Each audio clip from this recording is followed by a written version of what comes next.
ये सारी व्यवस्था समझना। तो एक दुख जाता है, तुम दूसरा बना लेते हो।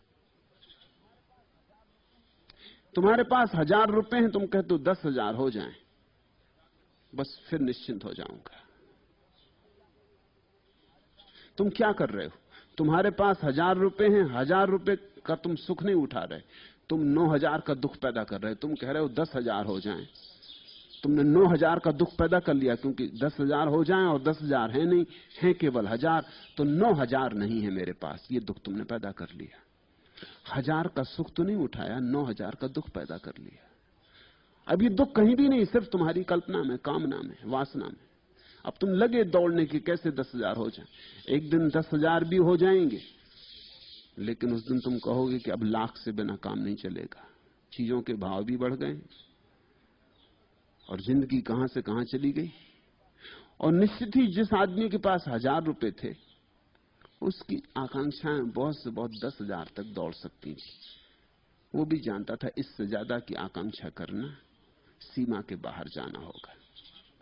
गरीब की आकांक्षाएं भी गरीब होती, ख्याल रखना।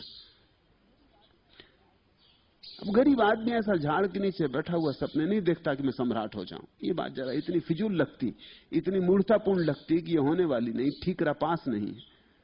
सम्राट होने की बात क्या मतलब है? कुछ हल नहीं होता। गांव का भिखारी यही सोचता है कि इस गांव में मैं सबसे धनी भिखारी कैसे हो जाऊं, ज्यादा से ज्यादा 150 भिखारी गांव में, इन सबका मुखिया कैसे हो जाऊं। बस इससे ज्यादा उसकी आकांक्षा नहीं होती, सबसे बड़ा भिखारी कैसे हो जाऊं। गरीब की आकांक्षा भी गरीब होती, अमीर की आकांक्षा भी अमीर होती, और ये बड़ा मजा है। तो गरीब अगर 1000 रुपए थे, 10,000 की सोचता था। जब वो 10,000 उसके पास हो गए तो अब वो अमीर हो गए, अब वो लाख की सोचता है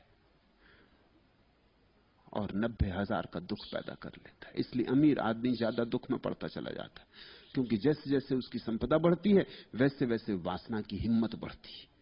वो सोचता है कि जब 10,000 कमा ली तो लाख क्यों नहीं कमा सकता, बल आ गया। वो कहता है कुछ करके दिखा देंगे, ऐसे ही नहीं चले जाएंगे। अब देखो 1000 थे, 10,000 कर लिए, 10 गुने कर लिए, तो 10 गुना करने की मेरी हिम्मत है। अब 10,000 हैं तो लाख हो सकते, क्योंकि 10 गुना मैं कर सकता हूं। मगर ये कहां रुकेगा? जब लाख हो जाएंगे तो 10 लाख की सोचने लगेगा। ऐसे तुम रोज ही दुख बनाते जाओगे, रोज दुख बड़ा होता जाएगा, रोज दुख फैलता चला जाएगा।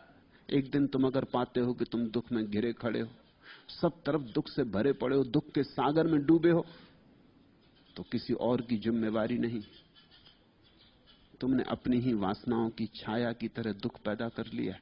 दुख से मुक्त होना है तो सीधे दुख से मुक्त होने का कोई उपाय नहीं, वासना को समझो और अब वासनाएं मत फैलाओ। सुख का उपाय है जो है उसका आनंद लो, जो नहीं है उसकी चिंता ना करो। दुख का उपाय है जो है उसकी तो फिक्र ही मत लो, जो नहीं है उसकी चिंता करो। दुख का अर्थ है अभाव पर ध्यान रखो, भाव को भूलो।